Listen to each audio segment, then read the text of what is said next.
이번 시간에는 인코텀즈 2020-2020에 대해서 설명드리도록 하겠습니다.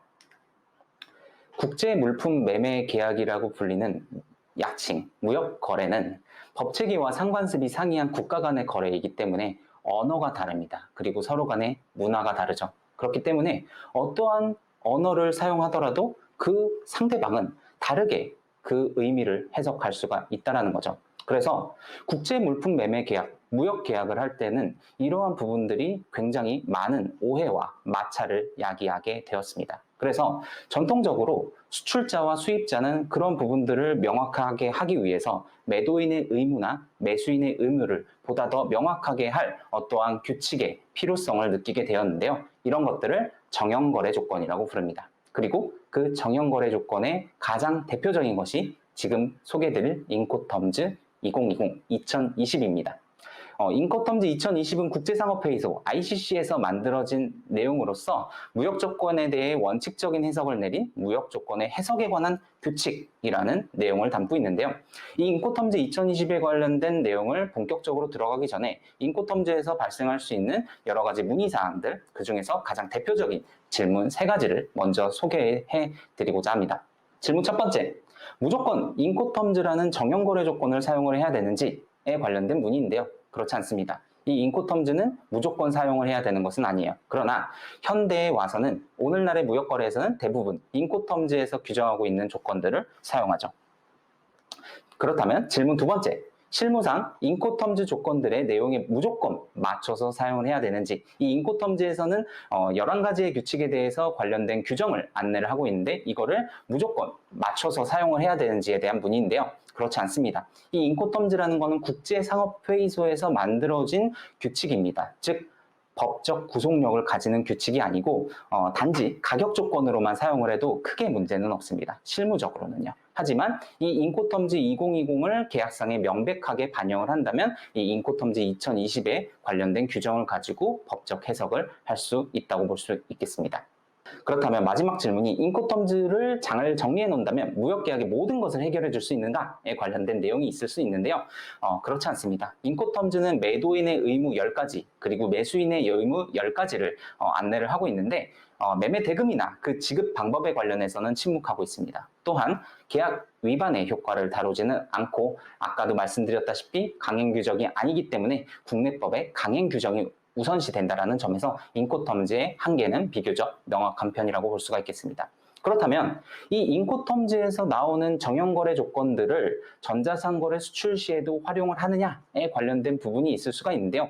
사실상 쇼핑몰이라든지 이런 곳에 이 인코텀즈에 관련된 조건들을 명시적으로 표현해놓고 사용을 하는 경우는 사실 그렇게 많지는 않습니다. 하지만 쇼핑몰 내 수출자, 수입자별 의무를 명확하게 규정하는 측면에서는 이 인코텀즈에 대한 지식이 도움이 될 것으로 보입니다. 그렇다면 인코텀즈 2020 총 11가지 규칙이 있는데 이번 시간에서는 7가지에 대해서만 설명을 드리도록 하겠습니다. 표로 보셨을 때 모든 운송수단에 사용 가능한 규칙인 7가지에 대해서 설명을 드리는데요. 그 아래에 있는 해상운송과는 다르게 복합운송에서도 활용될 수 있는 규칙으로서 인코텀즈에서는 7가지 규칙을 제시를 하고 있습니다.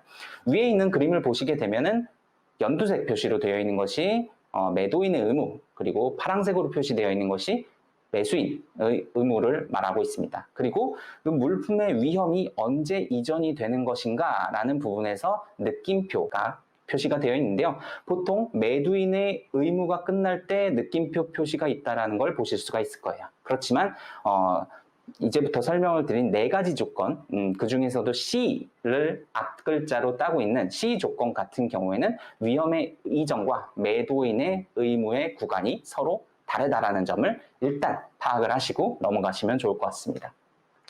차례차례 설명을 하나 드리도록 하겠습니다. 처음 X워크 조건입니다. 지금부터 설명드리는 조건들은 차례차례로 매도인의 의무가 점차 늘어나게 되고 있는데요. 이 처음 소개드릴 엑스워크 조건 같은 경우에는 매도인, 그러니까 셀러의 의무 부담이 가장 적은 규칙이라고 볼 수가 있겠습니다. 공장도 인도 조건입니다. 물품을 공장에서 만들어서 매도인의 작업장 구내에서 매수인의 임의 처분 하에 인도를 하게 되면 그대로 인도의 의무가 종료가 됩니다. 여기에서 조금 특징적인 것은요, 매수인의 의무인데요. 그 중에서 통관 관련된 부분입니다. 수출입 통관 절차를 모두 매수인이 수행해야 된다라는 부분이 있는데요. 일반적으로는 매도인이 수출 통관에 관련된 절차를, 그리고 매수인이 수입 통관에 관련된 절차를 하는 것이 일반적이지만 엑스워크 조건 같은 경우에는 매수인이, 그러니까 바이어가, 수입자가 수출입 통관 절차를 모두 수행한다라는 부분이 있습니다.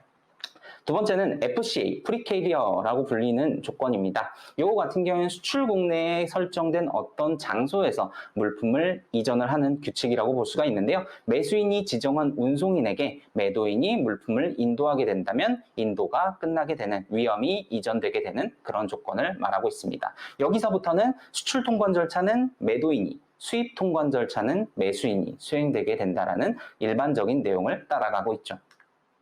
세 번째는 CPT 조건입니다. 이 CPT 조건은요, 인도의 의무 자체는, 위험의 이전 자체는 처음에 수출국에서 이전이 됩니다. 즉, 운송인에게 인도를 하면 그대로 인도의 의무와 위험 이전은 그대로 매수인, 바이어에게 넘어가게 되는데요. 다만 매도인은 운송계약의 체결 의무가 존재합니다. 수입국까지의 운송계약 체결 의무가 있고요.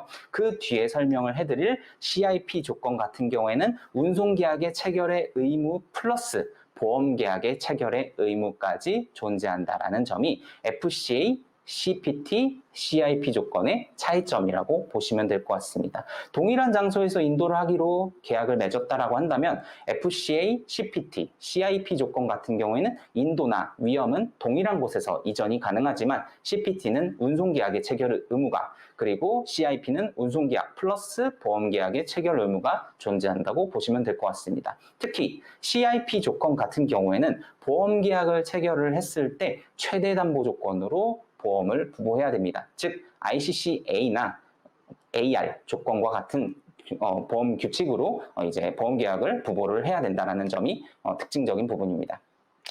그 다음 조건은 DAP 조건입니다. 이 D라고 시작하는 내용들은 모두 목적국, 즉 수입국에서 물품의 인도, 위험이 매도인에서 매수인에게, 수출자에서 수입자에게 이전이 된다는 특징을 가지고 있는데요.